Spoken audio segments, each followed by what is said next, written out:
A dying king, a mysterious invader. The seer's vision was clear. Find the lost shard from the Spire of Peace, or the realm would drown in blood. The problem, 800 years ago, the elven hero Kathkalan took the shard with him into the lair of the most vicious dragon ever known to mankind, and he never returned. Reluctantly drafted to lead the quest is a minor noble, Midas, torn between his duty to the realm and his desire to protect his sons. With the unlikely band of heroes, including 2 elderly rangers, a young tinkerer's son, Midas must risk losing everything he loves if he is to locate the shard and save the known lands. The Shard, Chronicles of Zax, written by Ted Cross, narrated by Rosa B. Watkinson. Alright, so I'm obviously back with another book review, audiobook review. And today we are looking at The Shard, and this is actually one of the first novels released by Ted Cross. I have already reviewed a previous book of his on this channel, The Immortality Game. If you're into science fiction and action, definitely check that review out, or check the book out and then check out the review. Because I do want to state, while I give a review, every one of my reviews is only my opinion. It's how I viewed the book. You might view books differently than me. If I sound a little nasaled, it's only because I'm getting over a stuffy nose. With that said, let's jump right into the review of The Shard. So, starting with the cover and title. I'm actually going to have to give the cover and title 5 stars. I do think the title on the cover could have used maybe a different font, and maybe could have been crystallized in a different color, whatever the color of the shard is supposed to be. But other than that, I do really like the imagery on the cover. The title, The Shard, The Chronicle of Zax, is fine. I do have a minor issue with it, but I'll get into that when I get down the line. The names don't take up too much room, so it doesn't distract from the cover. So, yeah, basically, like I said, 5 stars. Now moving into the writing. And for the writing, I'm also going to have to give the writing 5 stars. And the reason I'm giving it 5 stars is because it really does keep your interest, and it really is a good paced story for the most part. There were 1 or 2 minor times that I kind of felt like maybe things were dragging a little bit. And I was like, come on, can we get on with this already? But it was very minor. So it didn't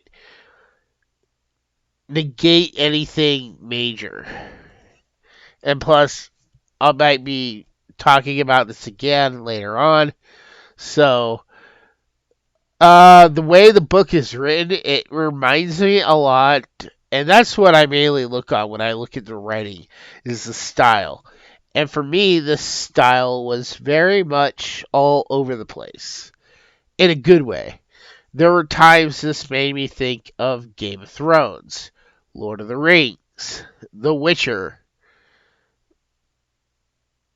just a bunch of different fantasies all rolled up and combined into one good cohesive story. So that is why I'm giving this section, the writing, 5 stars. Now we're going to move into the narration.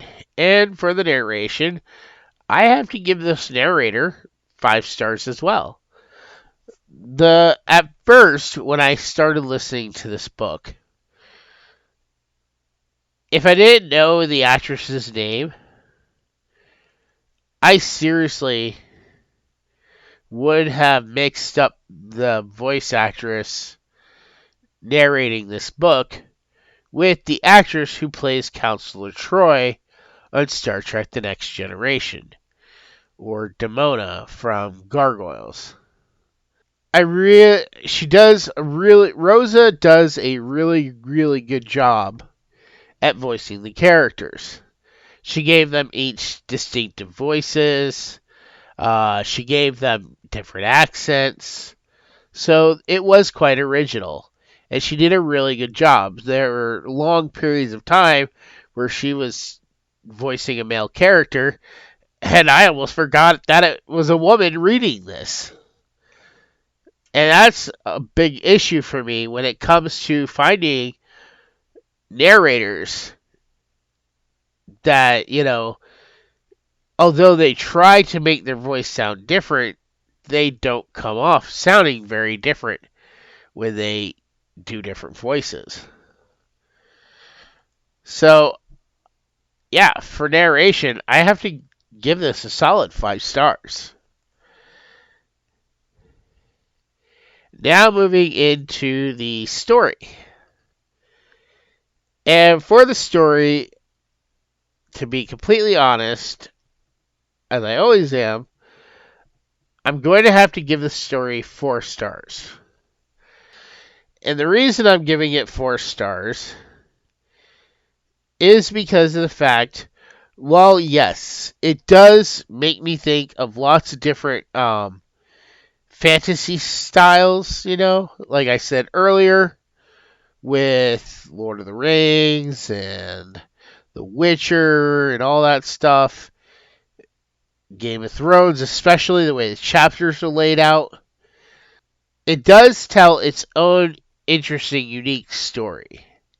And honestly, like I said, there were times where the story was dragging on a little. And there was the major fact of the title, which, since I didn't deduct a point from the title section, well, the book is called The Shard.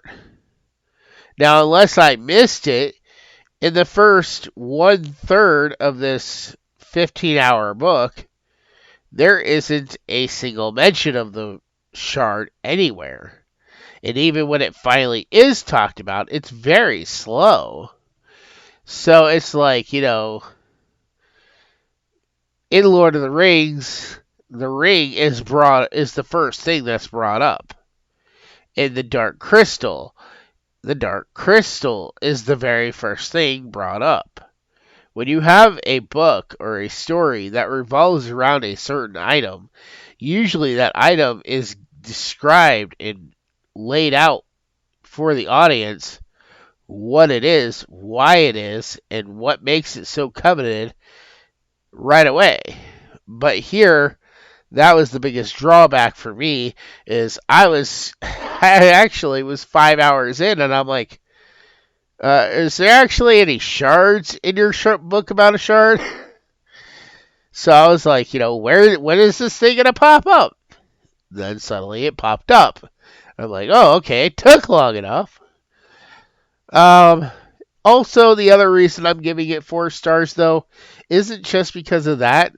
There was also some things that were done with the story or focused on with the story that really made no sense and really didn't need to be in there other than to create drama. And I'll basically say what I'm talking about because it's not that big of a spoiler. But as you heard me when I read the synopsis, the very first thing is a dying king. Well, the dying king is like inconsequential to the story, other than the fact that the prince, who has like one scene in the book and is described as being kind of, a pompous jerk, even the prince doesn't really play a major role in the story. It's all the other lords of the land who are taking up the slack and worrying about, the state of affairs. And they basically aren't listening to the prince anyway. And the king's on his deathbed. And other than the fact we keep hearing about the king on his deathbed, he's never even a major part of the story. So I think there were some things like that too, because I could say more, but those might be spoilers, and I don't want to say them. But there were some things that were laid out in the book that, yeah, they're mentioned or, yeah, they're brought up, but they're never fully resolved. That they, like, I kept thinking, oh, the prince is going to be behind it, or he's going to be working for the person behind this, or it's going to be something bigger, and no, we never really hear about the prince ever again. He just wasn't important. The other things, they're either left unanswered or they're just not brought up again. But I do want to say, as far as stories go, that this story, and this is what honestly kept it from probably dropping to a 3, and that is the ending.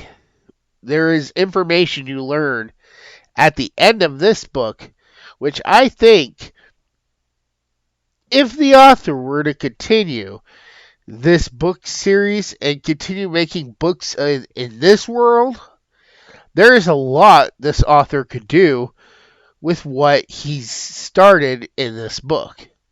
Because the ending, this is a fantasy book, but the ending opens it up to be whatever the author wants it to be. And I don't want to dive too deeply into that because I don't want to spoil what the ending is.